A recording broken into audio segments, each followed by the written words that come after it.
ang GMA Regional TV, One Mindanao. Aniya na ang mga dagkong balita karong adlaw sa One Mindanao. Lokal nga kagamhanan sa Jose Abad Santos sa Davao Occidental nang hinaot nga masulbad ang maanumalyang proyekto sa lungsod. Davao Occidental ug Zamboanga del Norte dunay giingong ghost farm to market road projects sumala sa Department of Agriculture.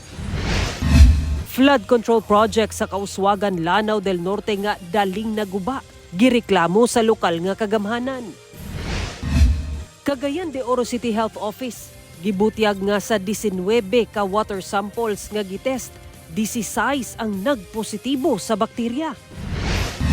Og kinsa-kinsa kaha ang kapuso ug kapamilya housemates nga makauban sa PBB Celebrity Collab Edition 2.0. Kini ang GMA Regional TV, One Mindanao. Ngayong hapon, Mindanao, ako si Sara Hilomen Velasco. Gawas sa usa ka ghost flood control project sa Davao Occidental, doon na pailaing ghost farm to market road project ang nasuta sa Department of Agriculture sa maong probinsya. Atong sayro ng detalye nini sa live report ni Argil Relator. Argil. Sara, nagtuo ang LGU Jazz o Jose Abad Santos pinaagi sa mga report no gikan sila mga residente nga gawas ni adtong ghost flood control project na diskubre sa DPWH mismo sa ICI. Ito na pa mga uban nga mga maanumalyang proyekto nga gitukod silang lungsod.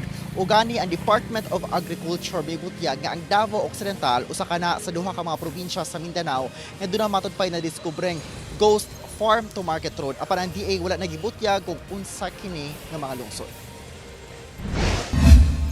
Human madiskubre ang Ghost Kulaman Bridge Flood Control Project sa Jose Abad Santos, Davao Occidental. Nagtuo ang LGU Jazz nga doon na pailaing mga maanumalyang infrastructure projects sa ilang lungsod. So I can see from the post ng mga taga-Jazz or the mga Jazzeños, they are posting researches nila from the DPWH website of projects implemented sa Jazz. And there are items there na we suspect na abandoned or ghost project or substandard. Yeah. There are some projects, yes. Kulang matud pa sa koordinasyon ang matag pagpatuman sa DPWH projects ngadto sa LGU Jazz. Makurat na lang matud pa sila nga dunay mga konstruksyon o repair. Apan, Dili nato siya ma-question about anything because wala man po sila ginabutang po ng mga karatula like project title or amount, project cost, date to start, date to end, and maybe they should get our annual investment plans, yung mga documents from our development council para yun talaga ang mabigyan ng pondo. human migula ang issue sa mga maanumalyang proyekto. Gimando ni Pangulong Bongbong Marcos nga dapat dunay hugtanong koordinasyon ang pagpatuman sa mga proyekto sa national government ngadto sa LGUs. Sa pagkadiskubre sa Ghost Flood Control Project, nahatagan sab matud pa og paglaom ang mga taga-Jazz nga mahimong sakto ang pagpatuman sa mga proyekto sa national government sa ilang lugar. Sana hindi lang hanggang sa news, sana hindi lang sensationalize, sana hindi lang magamit sa politika itong issue namin. Sana matugunan talaga ng pansin. After all of these issues, sana ang next step would be balikan ang Jose Abad Santos at tapusin ang mga dapat tapusin na mga proyekto. Gawa sa Ghost Flood Control Project, gibutyag na Agriculture Secretary Francisco Chu Laurel Jr. nga doon sa matudpay Ghost Farm to Market Road sa Davao Occidental. Apan wala ni inigitumbok kung asa kini nga LGU. Gawas sa Davao Occidental, doon sa Ghost Farm to Market Road Project sa Zamboanga del Norte. Ang initial report sa akin, may nakita kaming ghost in Davao Occidental, pero dalawang in 2021 and 2022 walang recent pa kami nakikita, yun lang, pero in the whole scheme of things medyo hindi siya ganun kalaki in my opinion, pero meron na kami nakita. Meron din kami nakita sa Zamboanga del Norte na may kalye na opening pero walang semento. DPWH ang implementing agency sa 5 ka kilometro nga farm-to-market road nga dunay pondo nga 75 million pesos. Ipailawong pa kini nga impormasyon sa validation ug nakatakda nga isumite ang inang report ngadto kay Pangulong Bongbong Marcos. Sa kabahin sa DA Field Office 11 kung asa nahisakop ang Davao Occidental, dili pa sila makahatag og komento hangtod sa mahatag na ni Secretary Laurel ang iyang report ngadto kang PBBM. Wala pa say pahayag ang DPWH 11 labot ni ini. Ginapangayuan pa sab og pahayag ang provincial government sa Davao Occidental ug Zamboanga del Norte labot sa giingong Ghost Farm to Market Road projects sa maong mga probinsya.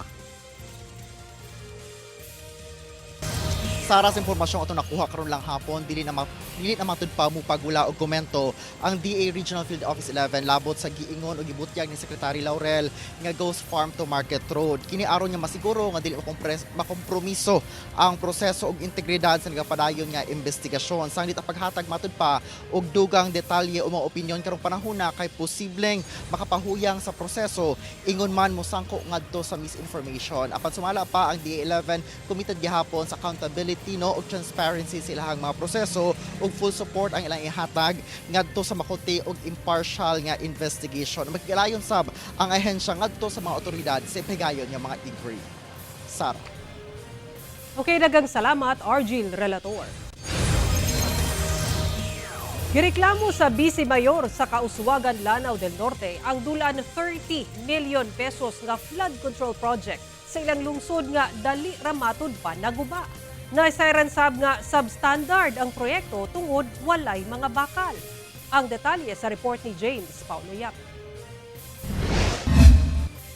Personal nga gituyok ni Kauswagan, Lanao del Norte Vice Mayor Romel Arnado ang pipila ka mga barangay sa ilang munisipyo kung nasa dunay mga flood control projects nga ginatukod ang Department of Public Works and Highways kon DPWH Region 10. Usa kining flood control project sa boundary sa Barangay Kawit Oriental ug Barangay Kawit Occidental ang ilang nakitaan og guba bisan og bag-o pa lamang ang maong proyekto. Mo ni ebidensya nga ang sa project sa mas ubos o mga pila na ka-feet, pila ka metro.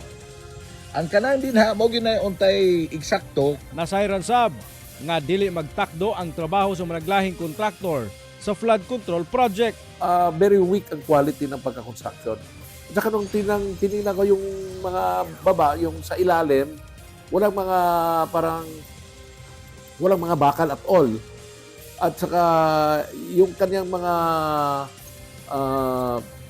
parang breather, yung tubo na pinapasok doon sa riprap, ay mga 6 inches long lang eh. Dapat ito itagos doon sa gitna or sa ilalim. Hinuon nakaabot na sa Department of Public Works and Highways Lanao del Norte, 1st District Engineering Office ang concern sa mga proyekto.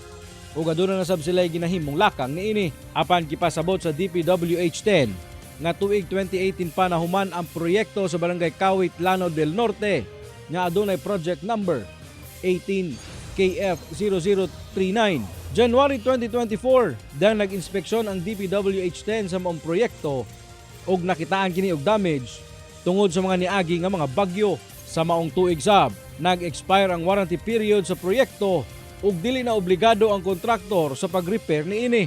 September 10, 2025, dihang gipadala ang maong reklamo sa isumbong mo sa Pangulo website ug September 15, 2025, gisugdan ang pag-repair ang naguba nga parte sa maong proyekto.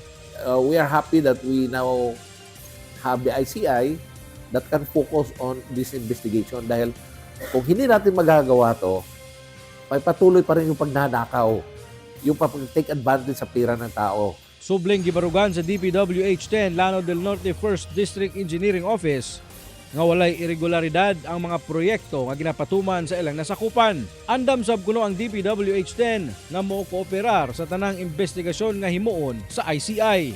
Ako si James Paulo Yap, 1 Mindanao.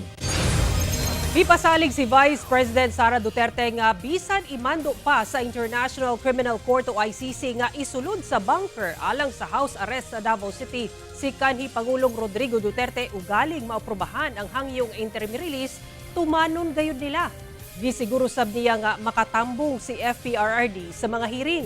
Apan ang prosekusyon, gibarugan nga angayang magpabilin sa detention facility sa ICC si FPRRD. Ada report ni Argil Relator.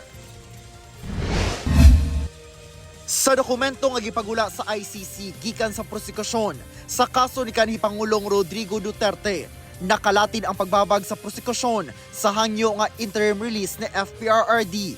Gibarugan sa prosekusyon nga kinahanglang magpabilin sa detention facility si FPRRD. Pakyas matud pa nga mapakita sa depensa ang bag-o o unforeseen circumstances nga maka-justify sa interim release. Dugang sa prosekusyon nga ang paghatag o temporaryong kagawasan mahimong risgo nga malangan ang mga proseso, makamugna og dili kinahanglan nga logistical burdens o makompromiso ang kredibilidad sa ICC isip korte sa balaod.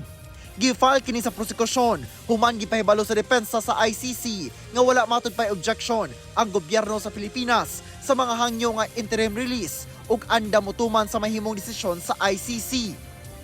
Sa gipahigayon nga giingong welfare check, sumala ni VP Sara Duterte nga base sa naandan kung mobisita ang mga personahe sa Philippine Embassy sa Netherlands kay FPRRD, nagapahibalo matud pa sila daan sa defense team ug sa pamilya.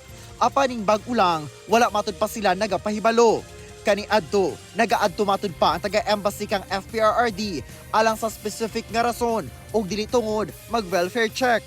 Noong nag-file ang abogado ng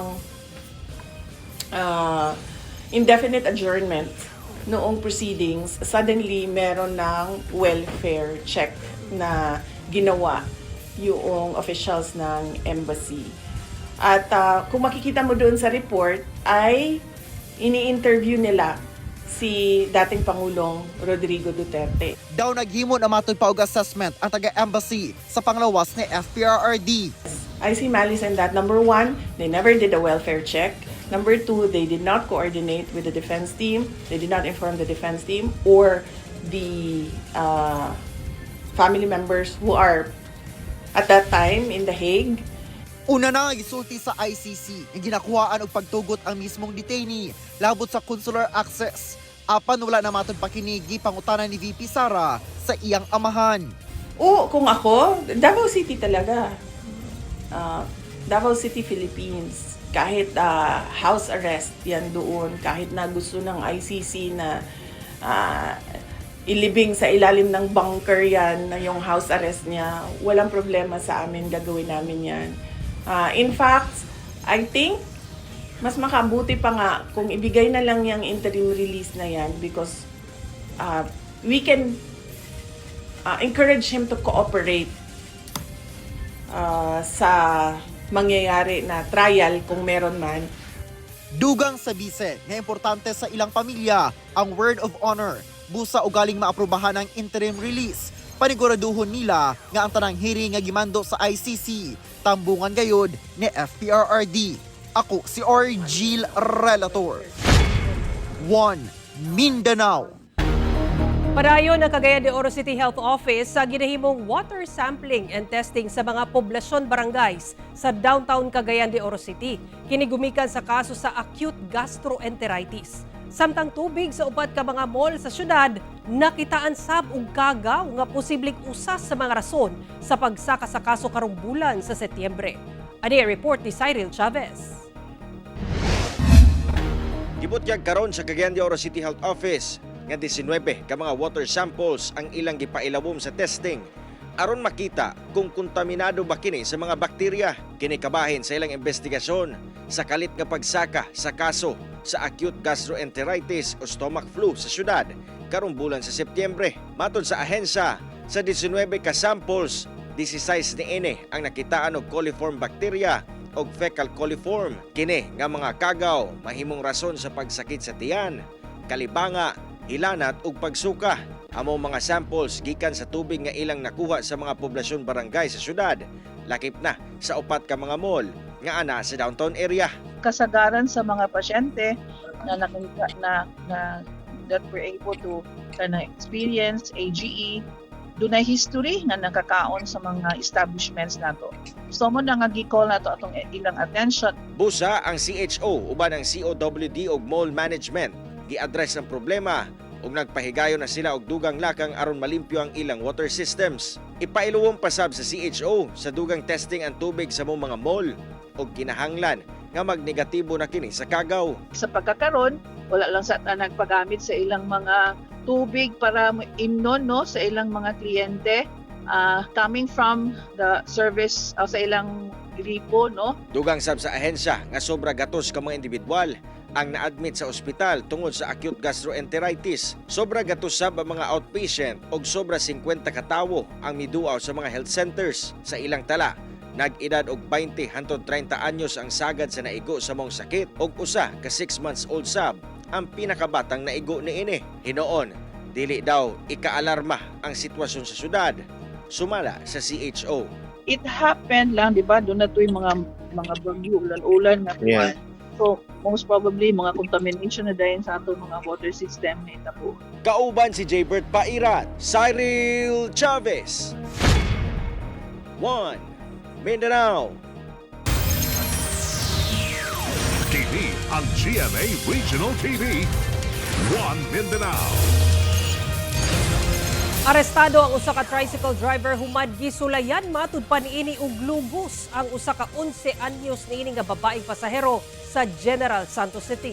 Nakaalerto si Efren Mamak. Uy, yagi ano man, ha? Ha? Ate. Si ate! Unsa nimo? Pagmangko na kuya. Ayaw lang.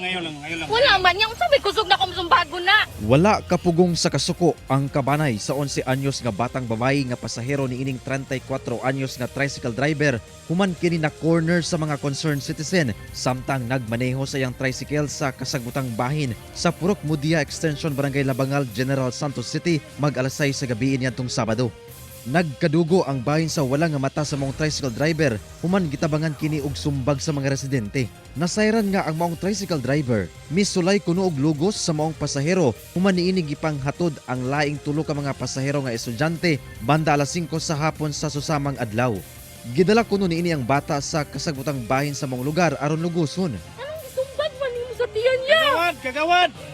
Matud sa kapulisan, base sa saysay sa biktima, gisumbag kuno siya pag-ayo sa suspek.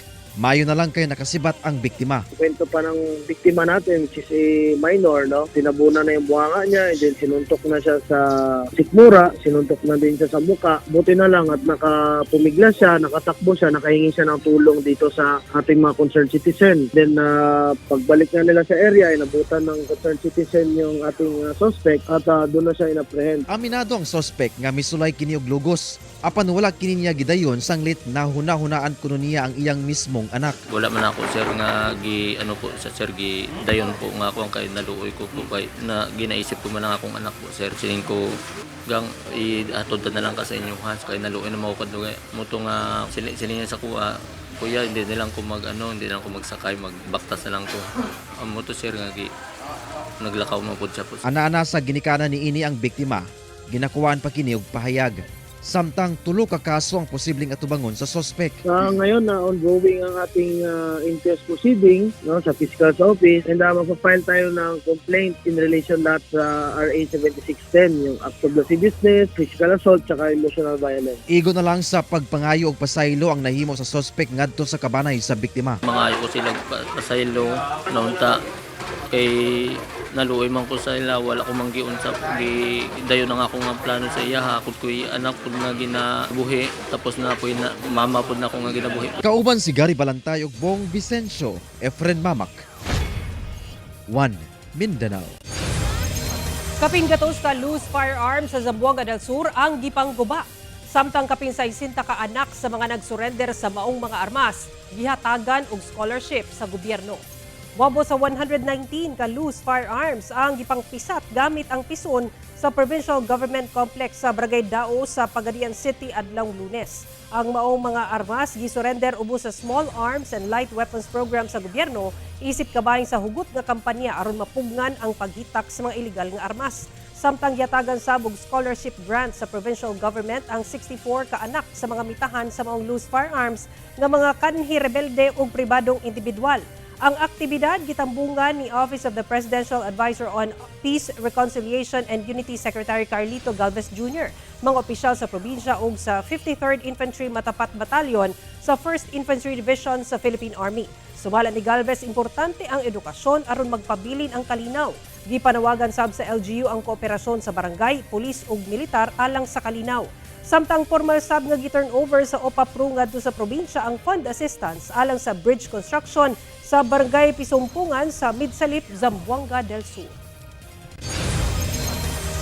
Patayng lawas sa usa ka babaeng walay suot nga sinina nakaplagan sa Bansalan, Davao del Sur. Alas 5 Lunes sa hapon dihang nakaplagan ang patayng lawas sa babae sa usa ka bakanteng luna sa Barangay Buena Vista sa Bansalan, Davao del Sur. Usa matud pa ka residente nga nagjogging sa lugar ang nakamatikod sa dili maayong baho. Dihang gisuta, nakita ang babaeng walay suot nga sinina ug wala na say kinabuhi. Na-recover sa kapulisan ang sinina sa babae sa parehong lugar ug ang cellphone niini. Residente matud pa kini sa Pikas Barangay Barayong ang babae.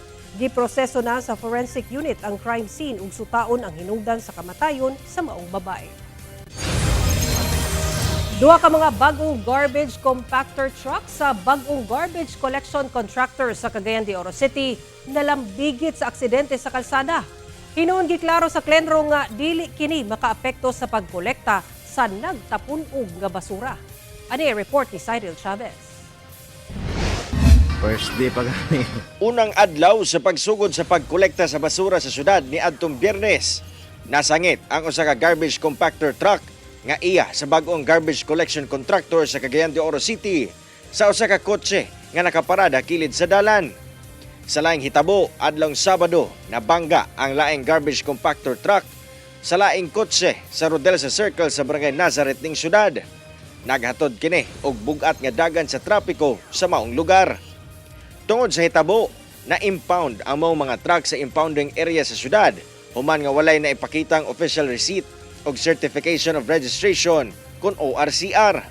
Inoon, among mga truck na-release na human nagkasinabot ra ang garbage collection contractor o ang mga tag-iya sa sakyanan. Muna karon ila na di man tayo kapanghilabot sa ilang i-hire. Kung in kaso mo gina pero ang ato lang lugar kalipay kay ang mga driver nga kataw nakasala ila gyud i-suspend.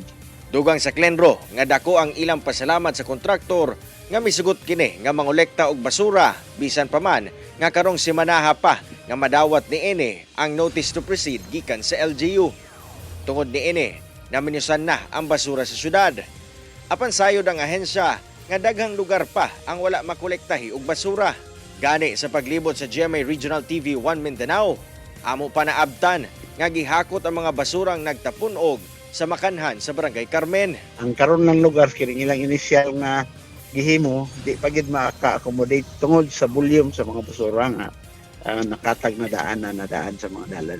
Gilauman sab sa Klenro nga mas mahimong epesyente ang kontraktor karon tungod sa 30 ka mga bagong compactor trucks, 7 ka dump trucks, napulo ka mga garbage collecting tricabs, ekipo o mga personahe niini. Among tanaw, within the week siguro mahaman sa itong ilang transfer station o mawala na ang problema sa paghapot kay naantihan naman ibutang sa transfer station. Kauban si Jaybert Pairat, Cyril Chavez, 1 Mindanao.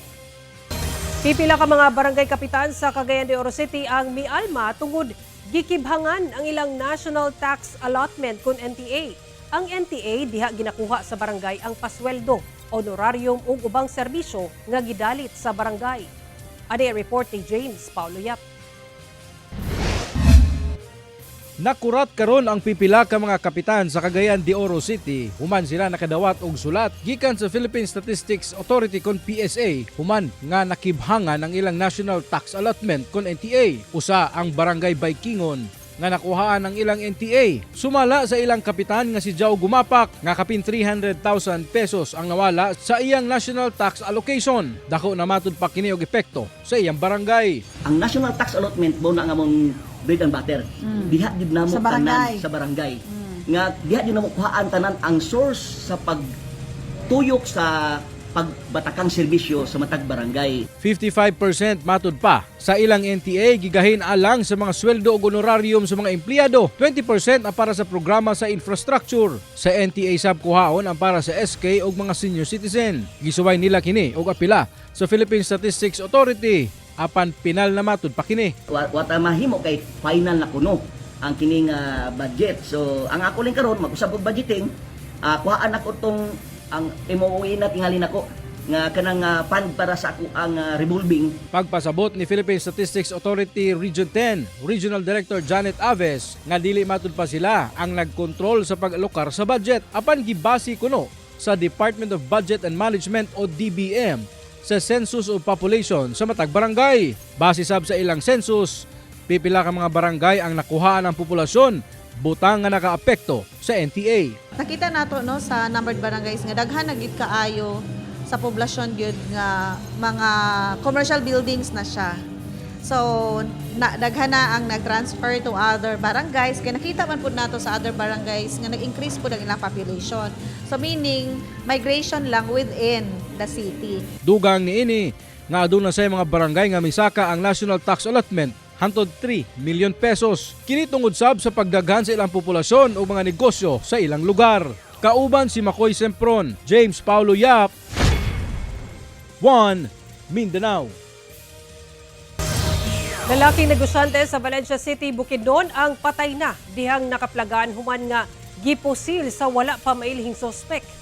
Nabulabog ang mga residente sa Purok 3A, Barangay Kahapunan sa Valencia City, Bukidnon, dihang napalga na lang kining patayng lawas sa usa ka lalaki sa basakan sa maong lugar. Ang biktima na diskubrihan sa mga residente pasaado alas 11 sa buntag adlaw Biyernes kung asa una nilang namatikdan ang usa ka motorized sidecar nga daw gitago. Gil ang biktima nga 35 anyos nga lalaking negosyante ug itlog sa manok kinsa residente sa Purok 4 Barangay Tungan-Tungan sa nasangpit nga lungsod. Padayon pa ang investigasyon sa PNP sa motibo ug mga posibleng nihimo sa krimen.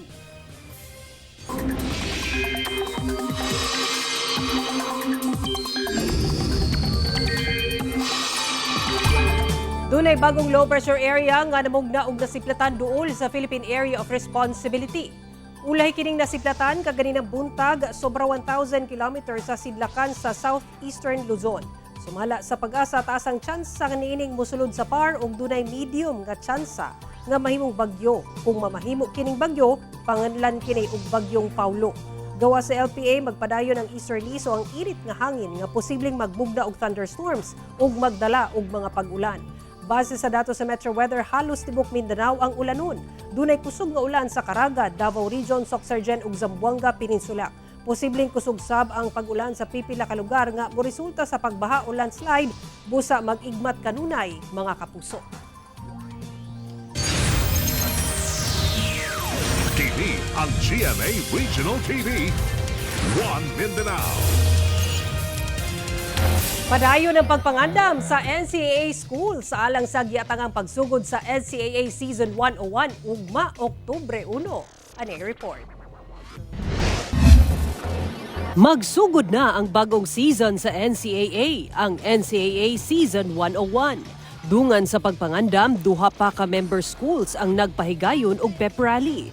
Festive ang pep rally sa Kolehiyo de San Juan de Letran. Sobrang support nila sa amin at iba yung expectation nila sa amin ngayong season. And dadali namin yun at magiging inspiration namin sa paggamit ng aming pangarap. We expect them to still continue the Arriba spirit.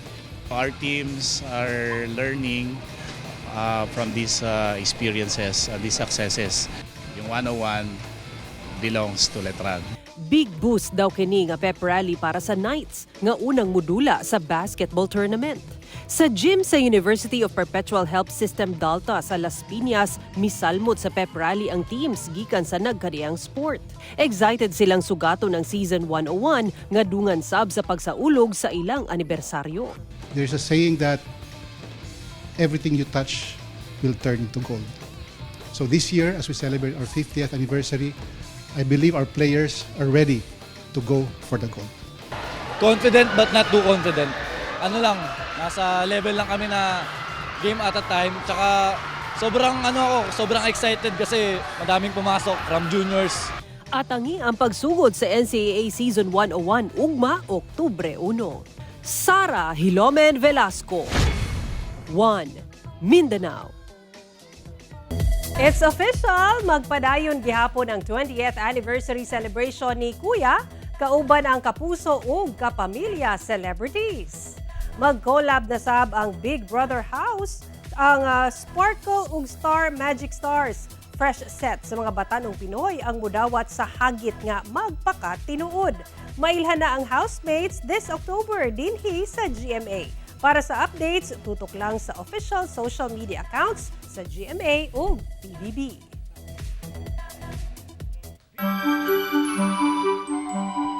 Mga kapuso, 86 kaadlaw na lang, Pasko na. Og mao kato ang mga uling balita sa Mindanao karong adlaw. Mamahimo ninyo kini makita pag-usab pinaagi sa pagbisita sa official website sa GMA Regional TV o bisita ang among official YouTube channel o i-click ang subscribe button para sa pinakauling balita.